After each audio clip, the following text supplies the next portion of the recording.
We don't leave them. It's kind of like the old person coming alongside the young person, and that's kind of our motto, is the ox cart, where we're yoked with them and we show them the path that works alongside you and stays with you.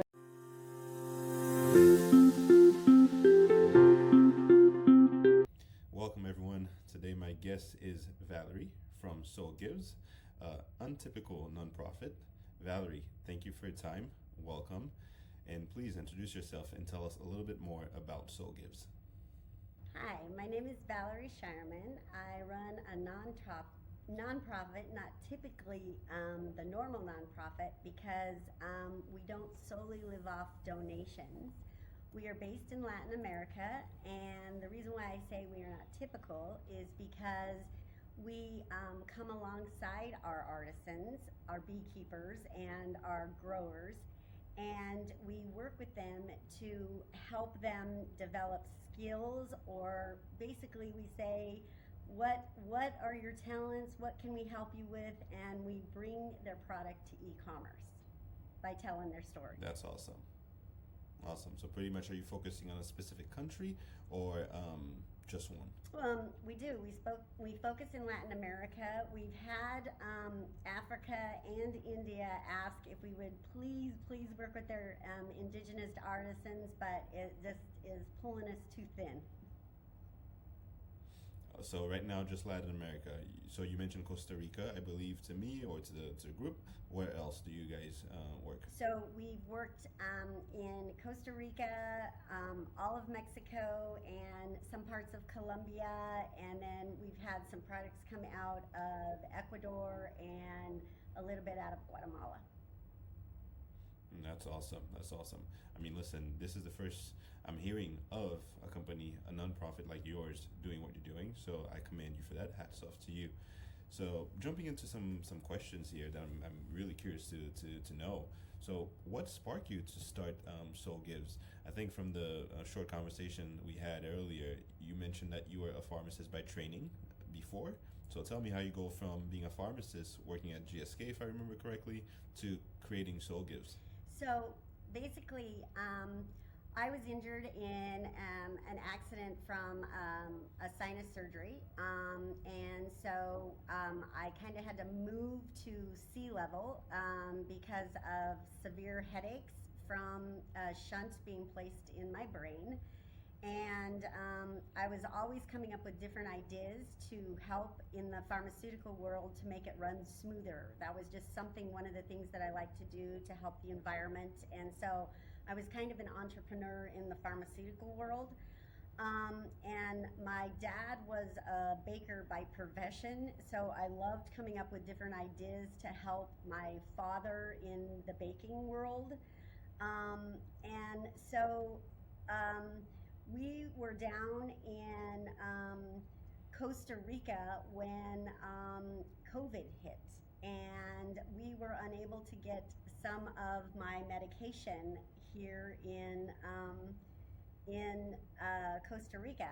So it was shut down. There was no way to get anything, and we thought, this is not good. And I started thinking about the people. How could we help them? What could we do? And so we kind of did a geographical thing and said, who are the people that are hurting the most? What's going on? And what we realized is the people that were hurting the most were the ones that didn't speak the same languages. And so we actually, at this time, went and visited them, and that's kind of how SoulGives started. So listen, just to clarify for the audience, you said they did not speak the same language. They were still in Costa Rica, but they did not speak Spanish. Correct. So they did not speak that. Okay, and they spoke a different language completely to the rest of the people in Costa Rica. So pretty much a dialect. Yes, because they were indigenous. And you could even look at the graph and see that a lot of the nonprofits would come in and help these people. But typically, what does a nonprofit do? A lot of times they would come in, they would say, how can we help you? Can we build a home? Can we give you money? But then they would go away.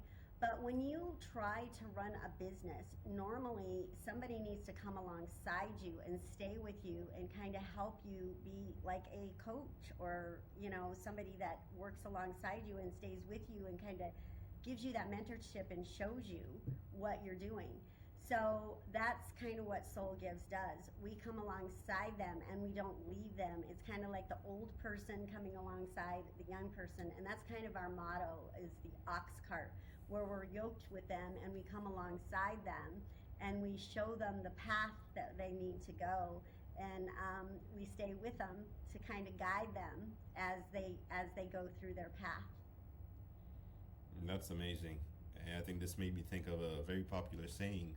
I can't remember exactly how it goes, but it's about teaching somebody how to fish instead of just giving them the fish. Correct. So this is pretty much what you guys do. That's awesome. So I mean, that being said, you guys support artisans, as you mentioned. Is it with marketing, mentorship, or loans? Like, tell me more about the support that you provide to these guys. So what we do is we try to ask them, one of the big questions, just like you're asking me right now, is we say, what is your dream? What is it that you would like to achieve? Now, one of the things that was hard for me is there are some people that say, we don't want to do anything. We don't want to, there's not anything. And I have to be able to say, okay, I understand. They just want to stay where they're at. And those are the people we have to say, that's okay. And we have to be able to just walk away. And that's all right. They're okay where they're at, and that's fine.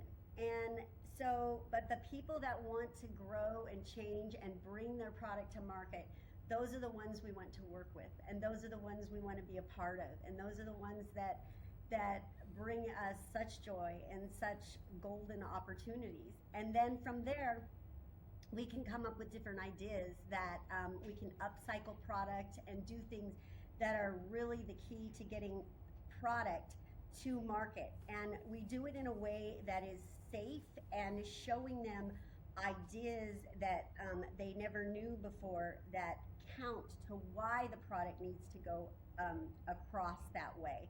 And what's really interesting is then they want to go and get different types of schooling, and we bring that to them. And we use the United States in a lot of ways, like if they need schooling maybe in an herb class, or they need schooling in a bee class, or maybe they need to teach the United States in a bee class because we have a different bee. We will do that. Mm-hmm. That's awesome. Wait, so how do you speak to them if you say that they speak a different language? So we have to use something that you might be aware of. We use AI, or we use Google Translate. And so we have used those types of scholarships and programs as much as possible. So those are the types of things that have really, really helped us when they have granted us those types of things. We are always after any type of learning opportunity or any type of grant like that will help us. The other thing is we tell stories. We tell their stories. So we tell everyone that we are the person that likes to tell the story from soil or seed to shelf, so that when it comes across the border, they know who made that product from the beginning to end, so that you feel safe receiving that product. No, that's awesome. So you mentioned, Google Translate and a few other tools. Obviously, these are necessary to communicate with these guys. But besides these communication tools, is there anything from an AI perspective that you guys feel could strongly benefit this population? Yes, I think if we could work in AI with, they do a lot of symbols, a lot of coding with some of the things that they put on their items and things like that have a lot of meaning to them, and it would really, really help. The other thing is, so many things are inaccurate when you try to find out things about the stories. And I think if we could get a lot of those stories put incorrect, so that they're not, because right now the stories are not correct in AI, if we could actually go and get the correct information from these people, that would be priceless. So the correct stories of these people's life. You're saying that, for example, the indigenous people, let's say, for example, in Costa Rica that you met, when you look them up online, you realize that the story that you're getting online is different from the one that they are telling you. Correct. So example, Understood. it says Okay. that my Barucan people are beekeepers of this special melatonin bee and that they sing songs to them, and that is not correct. Understood. Okay. And from the e-commerce perspective, you mentioned that you help them, get their products online. Which platform are you using? And tell me a little bit more about this process. So we've been working with like the FDA, and then we've also been working with different people that help, that have been willing to give us grants or schooling to show us how to do these types of product, or give us the barcoding and classes. And normally these classes cost like $450 to do this. And then we're trying to teach people that speak Spanish plus another language. So what I will do is I will get the classes, and then I will translate them into a Mm-hmm. language that helps them. So, so in that case, but where does the e-commerce comes in? Because for example, let's talk about like materials. For example, I think you mentioned earlier that they created a water bottle Mm-hmm. holder or some yoga bags or mats. Mm-hmm. So where do they go to sell these? So Is we it have we locally have or a in the U.S.? store. We have a store. It's called Shopify. It's called SoulGives.org, and all of their Okay, products then are marketed on the store, and gotcha. we do all of that for them. And so what we're trying to do now is get this store bigger so that they are able to sell their products. Because right now, a lot of them sell some of them in little fairs in their town, but we're trying to get it so that they will be able to sell in their fairs in their country through Shopify too. So that, but right now, all of their stuff goes to Shopify in based out of Colorado, and then it's sold to the United States and Canada. And we'd like to go other places too, but we just have not Of had the course. chance to get bigger. That's amazing. So obviously, the modern shopper, we want everything in 2 to 3 days. So Mm-hmm. do you guys have a warehouse Mm-hmm. in Mm-hmm. Yep. Colorado where you how? Okay, gotcha. And so, and do you guys? So you guys partner with these artisans, for example. You get their product Mm-hmm. from them. Do you buy? Do you have to buy the product from them, or do they get paid when you actually sell it? we we buy the product from them because it Okay, depend if we don't, that they don't eat. So for now, of we course. always buy the product for them.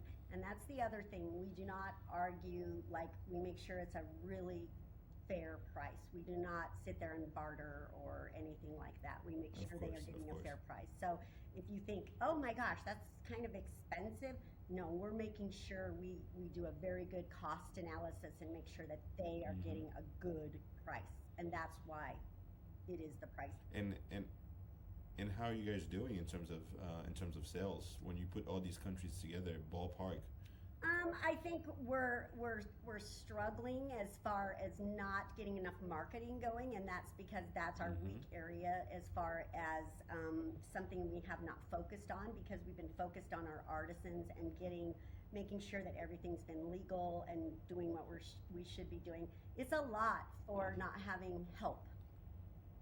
Of course. And I mean, you're mentioning not having help. So who's running this? Is it just you or what?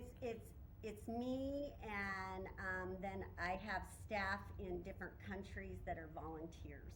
So no, we Okay, do not have any paid employees. understood.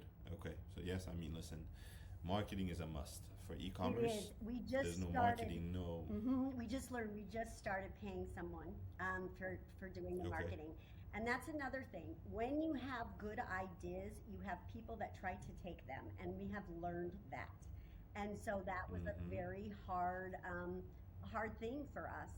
We did not know that we would have to worry about that, and so we've had a couple times where we've had people get into our software, and when you're selling something, you have people that try to scam you, and so we've had that happen to us twice now.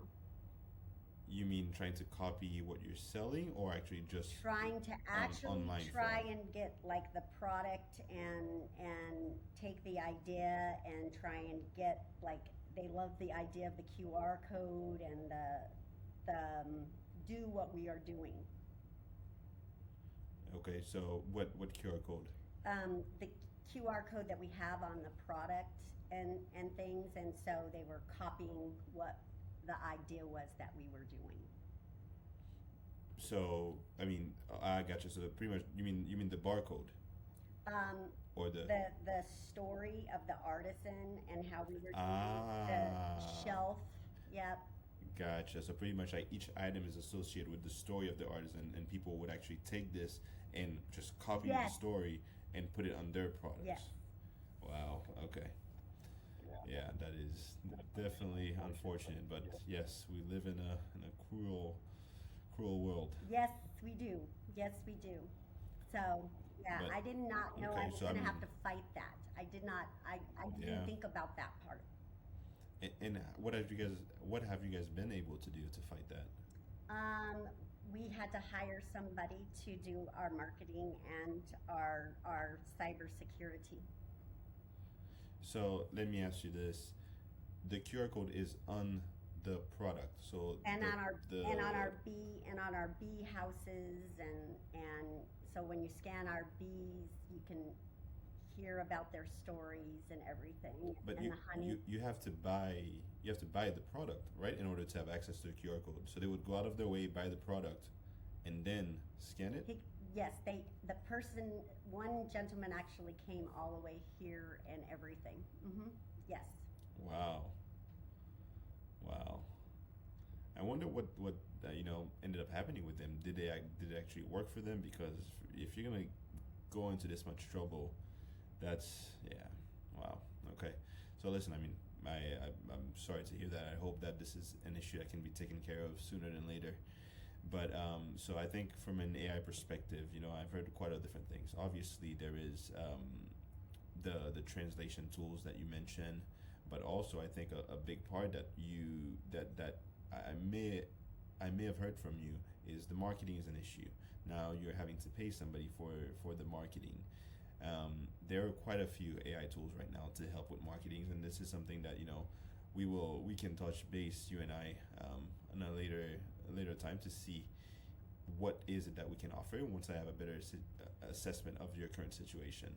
But I mean, listen, I think overall this is a great story. You're helping. So you're saying you're in multiple countries in Latin America, right? So what's next? Do you want to keep expanding in those countries, or you want to go to different continents? I know at the beginning you mentioned you were just in Latin America. So what's next?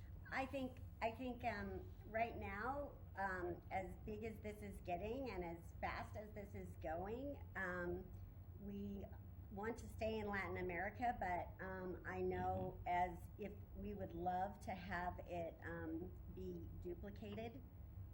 We could really do a lot with these because we've got a really good system starting to go. And if we could streamline it, like you said, with the AI and the computers, it would really be helpful.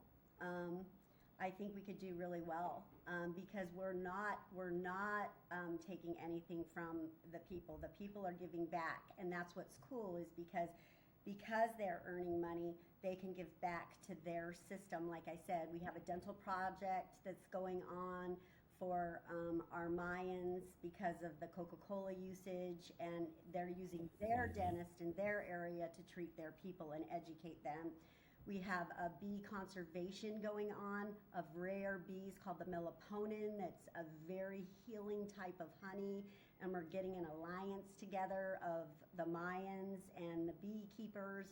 And then we're working on a site where it's called Swarm, where we can tell where the bees are, and working on gardens with the children that speak Spanish to keep them interested with disabled kids, to keep them interested in growing items and things in the schools so that they can learn to farm. That's awesome. So I mean, for someone who bought a product from one of the artisans, Yes. for example, what's one action they can take to get more involved? So we have every product that we send out a little card of the artisan and who it is, and then like a little QR code, and then we have a little thing that if you'd like to volunteer or if you'd like to, you know, there's a little thing on our website that you can always offer to volunteer. So, you know, if you're interested. Awesome. Good.